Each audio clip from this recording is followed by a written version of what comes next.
Hey guys, it's Charlie at Charlie's Flybox. That was for Max, sitting back on the other side of the camera. Today we're going to talk about scissors, and I'm going to tell you what I like in a pair of scissors and what I look for. And one of the first things that I look for is a sharp pair of scissors. You know, I go all around the country and I do tying demos and classes, and invariably, 9 out of 10 people in the classes need a new pair of scissors, and I'm betting you do too.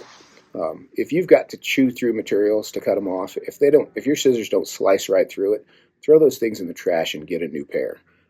They're not terribly expensive. They seem like they are, but in the grand scheme of things, scissors are not terribly expensive. And a good pair of scissors makes a huge difference. Yeah, just do yourself a favor, get a new pair. So the sharpest pair of scissors I know of are these Dr. Slick razor scissors. These are 4-inch razor scissors. There's a lot of knockoffs out there in the world. The difference with these, you see a lot of scissors that look like these that have different colored handles, and everybody's got a different colored handle. These scissors are all made in Pakistan. The difference with Dr. Slick's is they are sharpened in Montana, and they do a great job of it. These are super, super sharp. That's my biggest consideration on a pair of scissors. The other thing I really like about these scissors is they've got fine tips. And when you look at a pair of scissors this way, you think it has a fine tip. What you're really considering is how thin they are this way, the thickness of the blade. The closest you can cut with a pair of scissors is 1 scissor blade width. That's the closest cut you can make. So at the tips of the scissors, where they're very thin, if they're very thin, you'll get a much cleaner, closer cut than if you were on a pair of scissors that has a thicker, chunkier tip. That's why you've got those stubs, and that's why your cuts don't end up where you think they were going to. That's the big difference there. A thin, fine point. So thin blades, fine points, and sharp. Beyond that, there's a few different considerations as far as shape and size of scissors. These 4.5-inch razor scissors for cutting a large chunk of hair or making a longer cut or cutting thin skin, materials that are longer. A longer blades pair of scissors makes the job much easier. Cutting foam, you can cut a nice long enough for a fly piece of foam with this pair of scissors, where with the shorter scissors you're going to have a couple of chops that's going to leave a weird little edge. So that's what the longer scissors are for. Longer cuts, bigger flies, tapering cuts, things like that. Again, these are razor scissors, same fine point. I do like a pair of scissors. I carry them in my hand like this, looped over my ring finger. I can tie, do everything I need to with the rest of my fingers, and then put my thumb in and make my cuts when I need to.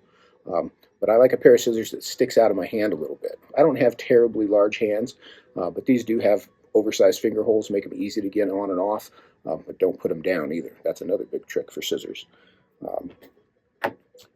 These Tiemco razor scissors, these are super sharp as well. And one of the catches with tungsten scissors is if you drop them, you can break the tip. So you've got to be really careful with these. But that's a great sharp pair of scissors, fairly expensive. And as long as you don't drop them, they'll last a long time. That tungsten holds its edge for a long time. Another pair of scissors that I love, these are, I think, FS1 Renomed scissors.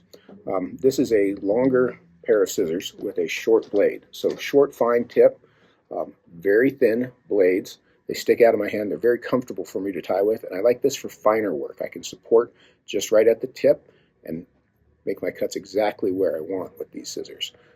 Lots of little detail stuff like that, and I have the innate luxury with this giant fly shop of having every pair of scissors in the world, and I have had for the last 30 years.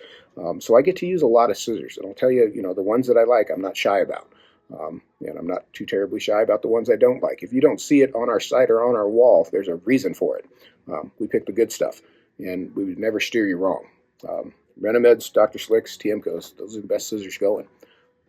If you've got questions, give us a shout. You can comment down below, or send them to askcharlie@charliesflybox.com, and we'll answer them there too.